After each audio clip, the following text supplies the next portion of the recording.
This story is titled, You Trusted the Wrong Person. My wife laughed as she transferred our life savings. You're too naive for this world. She mocked, packing her bags. I just watched in silence. 48 hours later, she was screaming outside my office when she discovered what I knew all along. Never thought I'd be posting here, but things happen, and I need to get this off my chest.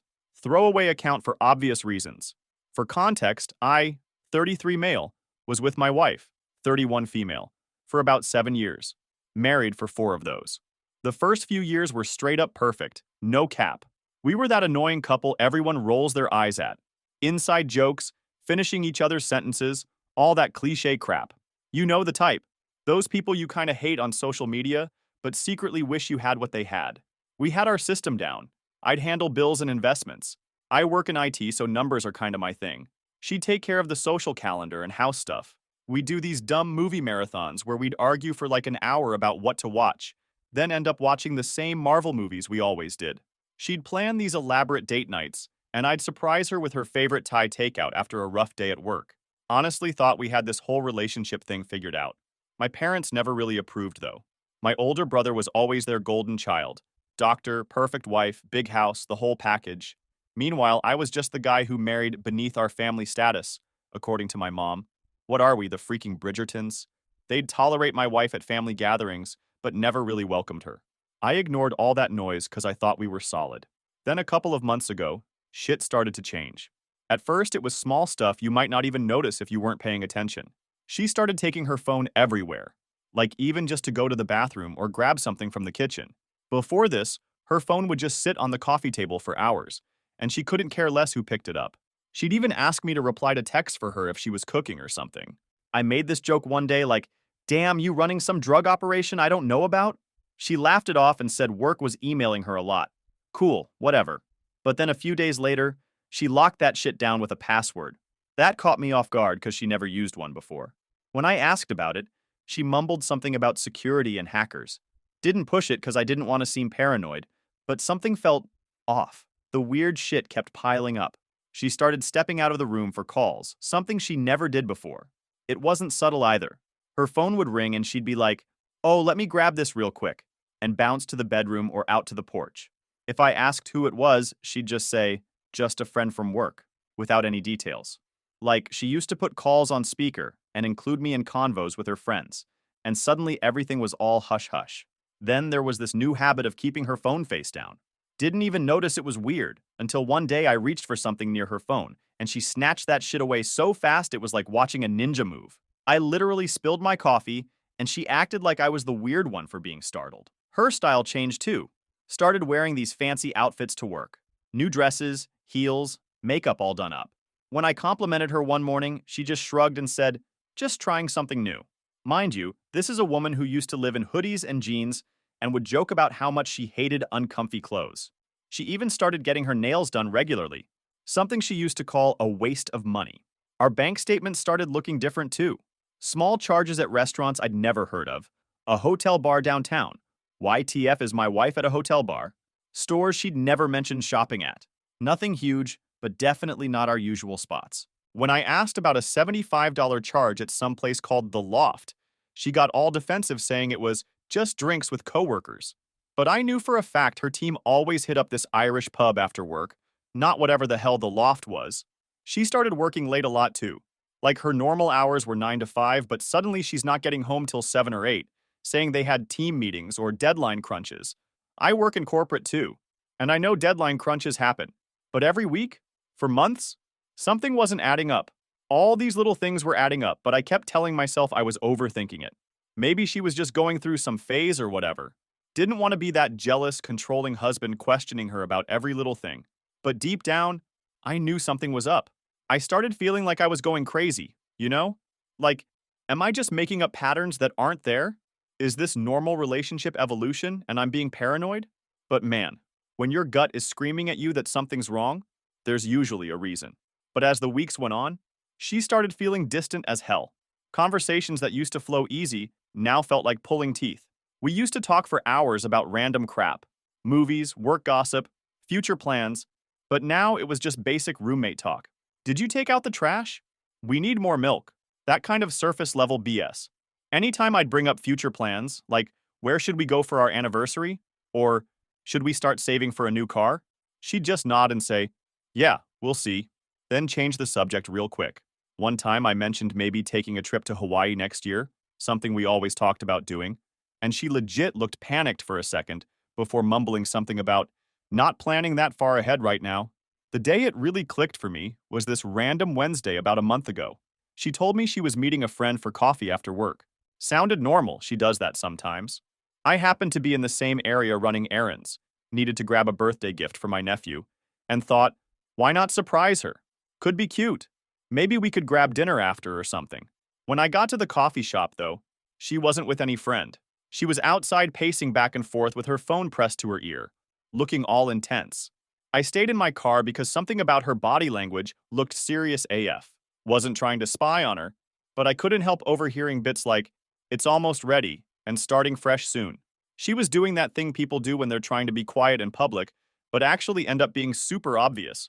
My stomach felt like I'd swallowed a brick. Couldn't figure out what she was talking about, but it didn't sound like work drama or friend gossip. It sounded bigger than that, like something she'd been planning. But planning what? That's what I kept thinking of. I drove home without letting her know I saw her. When she got home later, I asked how coffee was, trying to sound chill while playing some PS5.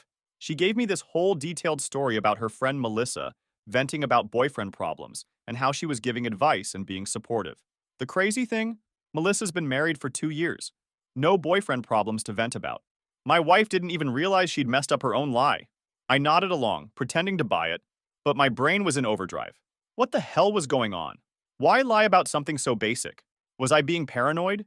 Reading too much into normal shit? Or was there something real going down? I couldn't shake the feeling that something was wrong. Then, out of nowhere, she brought up our finances. We were having dinner one night, just normal weekday shit. We were talking about random stuff, her work, some new Netflix show she wanted to watch, when she dropped, you know, we should really organize all our financial stuff, with this weird, innocent smile that didn't reach her eyes. It was such a random comment that I just stared at her with a forkful of pasta halfway to my mouth.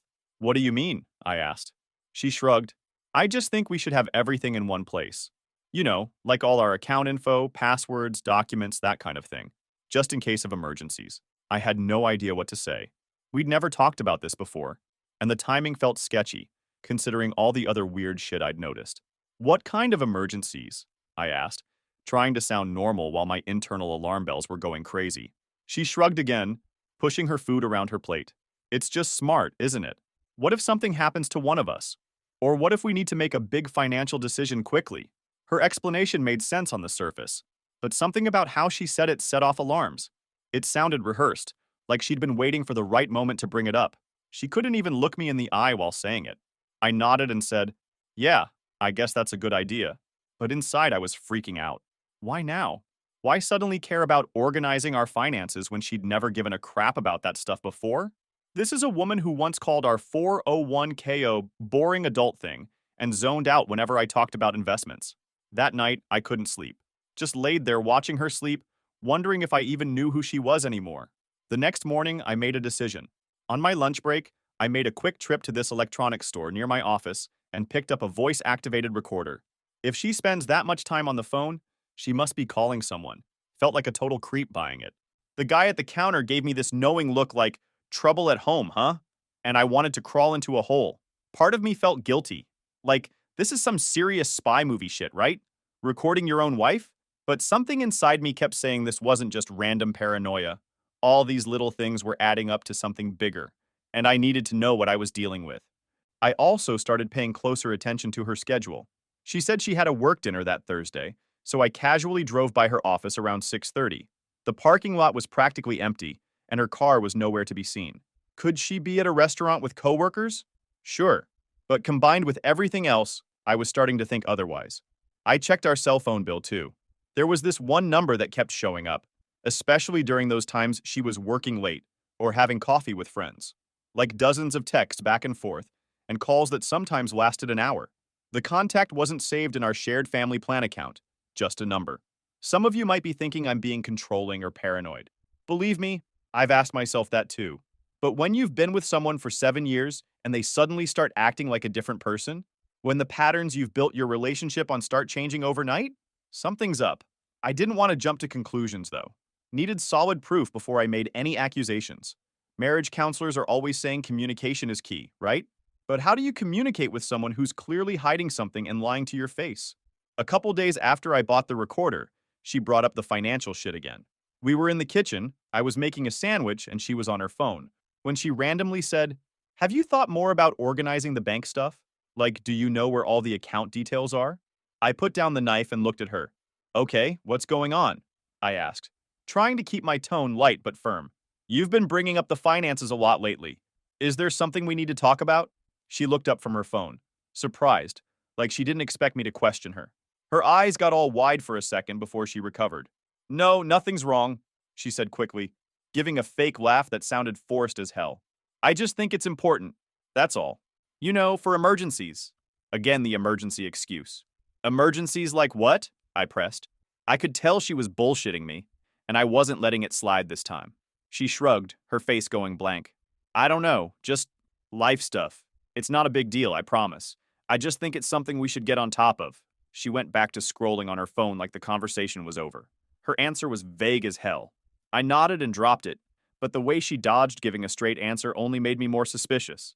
It didn't feel like a casual suggestion anymore. It felt like she was hiding something, and I had no clue what it was. That afternoon, while she was at work, I activated my spy mode. Felt weird as hell doing it, but I placed the voice recorder I'd bought under our bedroom dresser, hiding it behind some old shoe boxes. My hands were literally shaking the whole time. Like, am I really doing this?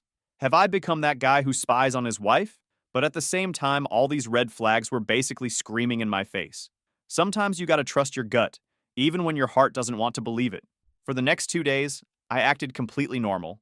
We did our usual routine, made dinner together, watched some shows, talked about work. She mentioned needing to meet a work friend for coffee again that weekend. I just nodded and said, "Cool, I'll probably just catch up on some gaming." Inside, I was thinking, yeah, sure, work friend, okay? After she left for her coffee date, I waited about 20 minutes to make sure she wouldn't come back for something she forgot. Then I retrieved the recorder from under the dresser. My hands were literally shaking as I hit play, and I felt like I was gonna throw up. Most of it was just normal household noise, her getting ready in the morning, random calls about deadlines and meetings, boring stuff. I was starting to feel like a paranoid jerk for doing this. But then I heard a conversation that made my blood run cold. "Yeah, I'm working on getting access to everything."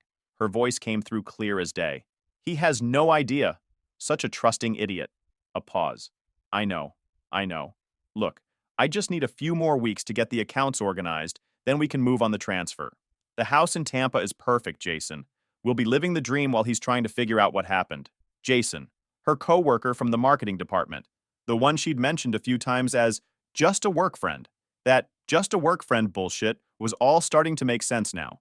I sat there replaying that section over and over, feeling like I'd been slapped in the face. She wasn't just cheating. She was planning to clean me out completely and run off with this Jason dude to Tampa. My wife of 4 years was literally calling me a trusting idiot while plotting to steal our life savings. What the actual heck? The recorder caught a few more conversations over the next couple days.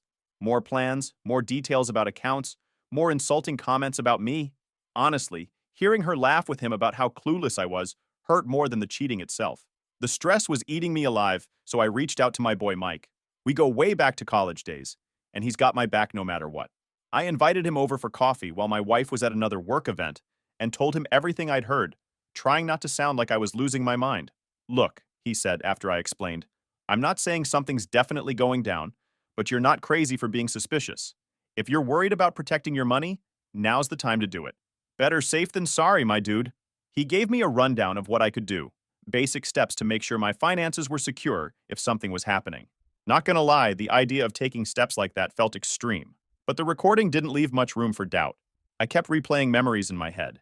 How did we get here? Was this really what our marriage had become? What happened to the woman I fell in love with? That evening, while she was out, I sat down at my desk and pulled out my laptop. My hands were legit shaking as I opened the browser and started going through everything: bank accounts, investment accounts, the house deed. I decided to check our computer history, something I'd never done before. What I found was the final nail in the coffin. She'd been searching for how to transfer large sums without raising flags, property laws in Florida, and even how to hide money from spouse. There was even an email draft to Jason with a list of our account numbers and balances. This was real. She was actually planning to rob me blind and disappear with this guy. The woman I'd shared my life with for 7 years was now essentially plotting to financially murder me. I made a list of everything I could transfer and how to do it without raising red flags. As I typed, I felt this heavy weight on my chest. I'd trusted her completely for years, and now here I was, playing defense against the person who was supposed to have my back. I decided to call my parents for help. This was hard F because we've never been close. I've never been their favorite. I was just there. But I needed someone I could trust to hold on to some assets temporarily. The call went about as well as expected.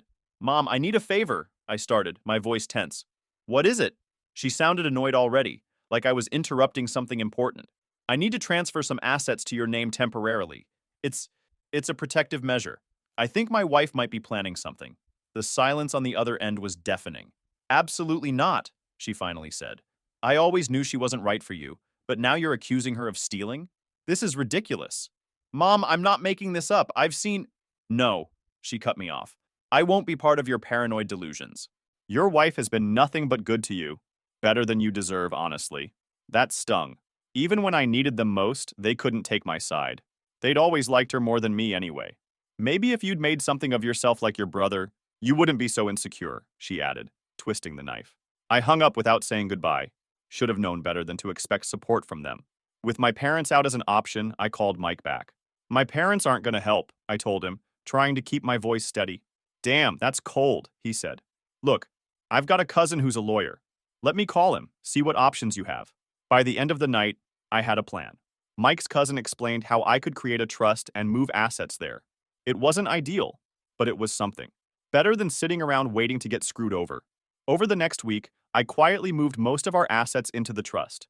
I left just enough in our joint accounts to make it look normal, a decoy that would make her think everything was still there for the taking. I documented everything meticulously, making sure every transfer was legal and above board. I also set up a small camera in our home office, hoping to catch more evidence.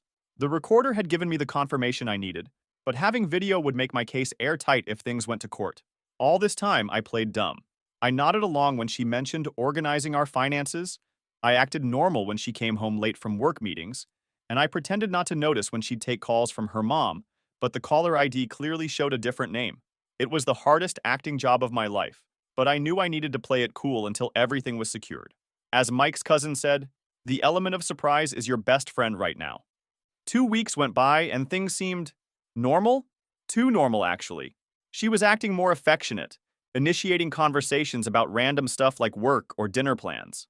It threw me off because for months she'd been distant, avoiding anything deeper than surface chat. Part of me started wondering if I'd been overreacting, but then I'd remember those recordings. That wasn't my imagination. That was her voice, planning to leave me broke while she ran off with Jason to Tampa. So I kept playing along with her little act, waiting to see what she'd do next. Then I had to leave on a business trip. At least that's what I told her. In reality, I was staying at Mike's place, finalizing everything with his lawyer cousin and getting the last pieces of evidence lined up. I told her I'd be gone for 4 days, but I intentionally came back on day 3. I waited until I knew she'd be home alone. The timing had to be perfect. Based on her patterns from the past few weeks, she'd usually make her secret calls around 2 p.m. while I was at work. So that's when I decided to walk in. And there she was, sitting at our kitchen table, laptop open, straight up laughing as she completed some bank transfer. Our accounts were pulled up on the screen, or what she thought were our accounts. In reality, she was looking at the decoy accounts I'd left active, with just enough cash to make her think she'd hit payday. "What are you doing?" I asked, dropping my travel bag on the floor. You should have seen her face. For a split second, there was this look of pure terror before she tried to recover. She didn't even close the laptop. Instead, she just smirked. Not that warm smile I fell for years ago, but this cold-ass look I'd never seen before. "You trusted the wrong person," she said, turning the laptop so I could see what she thought was our emptied savings account. "All this time you thought we were building something together." I just stood there, letting her think she'd won. All those nights reviewing bank statements, setting up the trust, recording her conversations, it all came down to this moment. I almost wanted to laugh, but I kept it together. "You're too naive for this world," she continued, checking her fancy watch I bought her last Christmas. "Always trusting everyone. Did you really think someone like me would stay with someone like you forever? Yeah, naive Lowell. Naive, Right. Because the real genius move is leeching off the guy who financed your entire shallow existence. I said nothing. Just watched her wheel her suitcases to the door, which I hadn't even noticed were already packed and waiting in the hallway. She'd been planning this moment, waiting for me to be gone so she could clean me out and disappear. When I didn't react, no begging, no crying, no anger, she looked confused for a second. Then she shrugged, grabbed her keys, and bounced. The second the door closed, I pulled out my phone and made 3 calls. One to my lawyer, one to the bank, and one to the police. Then I sat down and opened my own laptop. What she didn't know was that I'd been building a case for weeks. The voice recordings where she explicitly discussed stealing our savings with Jason. The browser history showing searches for properties in Tampa. The video from our home office camera catching her taking pictures of our financial documents. The email drafts outlining their entire plan. The money she transferred? That decoy account with just enough cash to make her think she'd cleaned me out, but not enough to actually hurt me. Meanwhile, the real money was safely tucked away in a trust she couldn't touch. I sat back in my chair and waited. I knew it wouldn't take long before reality hit her. Sure enough, about 6 hours later, my phone started blowing up. First with texts, "WTF is happening with the transfer? Call me now. What did you do?" Then the calls started. I let them all go to voicemail, each message more frantic than the last. I caught bits like, "The money's gone," and "Jason isn't answering," before deleting them. Turns out her boyfriend had his own side plan. According to the bank, he'd taken the $30,000 she'd transferred to their shared account and immediately withdrawn it before ghosting her. Her perfect escape plan had fallen apart at both ends. Within 2 days, as expected, she showed up at my office building screaming that I'd somehow stolen her money, that I'd reported her to the bank for fraud. Security had to escort her out while she yelled that I had tricked her. Little did she know, I had just filed a police report for attempted grand theft, with all my evidence lined up like dominoes ready to fall. Her text that night, "I didn't mean it. It was a mistake. We can work this out." My response? I didn't bother sending one. Instead, I forwarded all the evidence to my lawyer and let the legal system do its thing. The police opened an investigation immediately. They were particularly interested in the recorded conversations planning the theft, the email trails, and bank records showing her systematic transfers over weeks. You know what's messed up? Some of our mutual friends actually took her side at first. She fed them some bullshit story about me being controlling and hiding money from her. Until I showed one of them, my buddy Dan, the actual recordings. His face went from skeptical to shocked in about 30 seconds. "Dude, I had no idea," he said, looking genuinely disturbed. "She told everyone you were paranoid and making stuff up." That's when I realized how good of an actress she'd been all along. Not just with me, but with everyone. She'd built this image of being this sweet, loving wife that everyone believed, while she was plotting to clean me out and disappear with another dude. The first court hearing was yesterday. I submitted all the evidence. Then my lawyer pulled out the coup de grace, the recordings. We also have evidence that Mrs. Anderson was planning to empty their joint accounts and flee to Tampa with a coworker named Jason Reynolds. Her lawyer's eyes went wide. "Is this true?" he asked her. She started stammering about how the recordings were taken out of context, how it was all a misunderstanding. But the panic in her voice gave her away.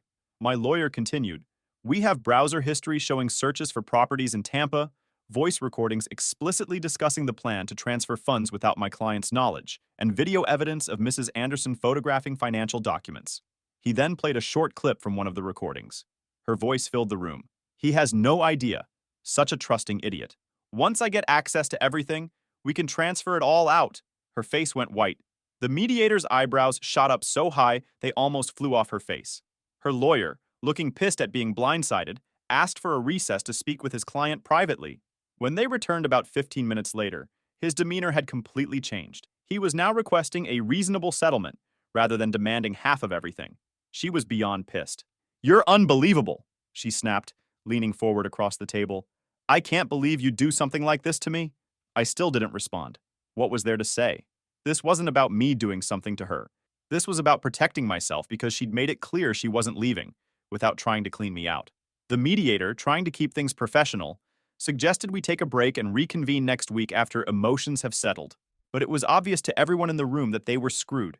When we walked out of the building, she pulled me aside in the hallway, her face a mix of anger and desperation. "This isn't over," she said, her voice low. "You're going to regret this." I just looked at her and said, "I already regret trusting you. That's the only regret I have." Her attorney already reached out about a settlement, but I'm not interested in settling. This isn't about money anymore. It's about consequences. Some mutual friends have reached out saying I should try to work things out, that marriages go through rough patches. Like, are you kidding me? I'm not gonna lie. There are moments when I'm alone at night and I miss the person I thought she was.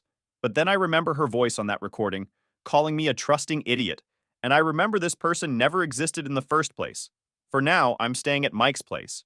He's been my rock through all this shit. When your world is falling apart, you really find out who your real friends are. I'll keep you guys updated. Final update. Hey Reddit, sorry for the delay in posting this final update. Been dealing with the last of the legal crap and trying to get my head right again. Thanks for riding this roller coaster with me. The day after our first court session, my parents showed up at my house, banging on the door like they were the FBI. Apparently, my soon-to-be ex had called them after the mediation, crying her little victim story straight into their gullible ears. I opened the door, and my mom wasted no time. How could you do this to her? She snapped, eyes blazing like she was about to cast me out of the family for good. After everything she's done for you? Right. Everything she'd done for me, like draining my accounts and planning her dramatic exit like it was some kind of heist movie. Meanwhile, my dad just stood there with that signature disappointed dad face, arms crossed like he was judging me from a mountaintop. Your brother would never treat his wife this way, he said, his voice low and full of condemnation. This is why we always worried about you. Even now, they were defending her. Somehow, she'd managed to twist everything and turn them against me. And my own parents were standing there, practically foaming at the mouth to make sure I knew how much of a failure I was. You don't know what's really happening, I tried to explain, but they'd already decided I was the villain of this tragic tale. We know enough, my mom shot back. She told us everything. How you've been controlling. How you set her up to fail. I couldn't even wrap my head around it. She'd been running her mouth and painting me as the monster, while she was the one ripping me off and probably laughing about it with her friends over overpriced cocktails. And my parents? They were eating it up like it was gospel. I didn't argue much, which made them more pissed. Before they left, my mom gave me one last look, pure disgust painted across her face. Don't bother coming to Sunday dinner anymore. You're not welcome. They stormed off, leaving me standing in the doorway like a complete idiot. That hit way harder than I wanted to admit. But I still had Mike, waiting in his car down the street. He had my back when nobody else did. After that, things moved pretty fast. I tracked down Jason, the work dude she was planning to run away with, through Mike's connections. Turns out he was hiding at his cousin's place across town. With a promise of immunity, he agreed to spill everything. Turns out she'd been planning this for almost a year. And get this, there was another guy from her gym she was running the same con on, telling him they'd move to Austin instead of Tampa, making the same promises. The absolute audacity.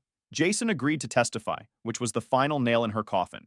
His statement to the court showed how she'd initiated the whole plan, calculated what they could take without me noticing, and researched the best time to file for divorce to maximize her take. After that, she went into full meltdown mode. First came the apologetic calls, I think we just need to talk, and I know this got messy, but we can fix it. When I didn't respond, she flipped to rage mode, calling me manipulative and vindictive. I ignored all of it on my lawyer's advice. Whenever I felt a twinge of sympathy, I'd replay that recording of her calling me a trusting idiot and planning to clean me out. When the calls didn't work, she tried a new angle with our friends, claiming the divorce was an elaborate prank or a test of our relationship. Some people actually bought it at first. I'd get these weird messages like, wow, I didn't know you were being so harsh to her. But once Jason's testimony and screenshots went public, everything changed. The screenshots spread through friend groups like wildfire, and suddenly nobody was buying her bullshit anymore. People who defended her were now messaging me with apologies. Even my parents finally came around when faced with the evidence. Dad called with an awkward apology, and Mom texted that she was sorry for misjudging the situation. Too little, too late.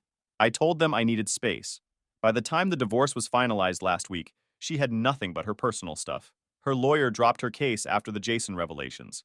There wasn't a legal leg to stand on. All her demands crumbled, and my trust was untouchable. As for me, I kept the house, my savings, and most importantly, my sanity. Mike helped me repaint and rearrange everything to make it feel like my place again. Even burned the bed we shared at Mike's uncle's farm and bought all new bedroom furniture. And life finally feels like it's back in my control. No more second guessing, no more betrayal. Just peace.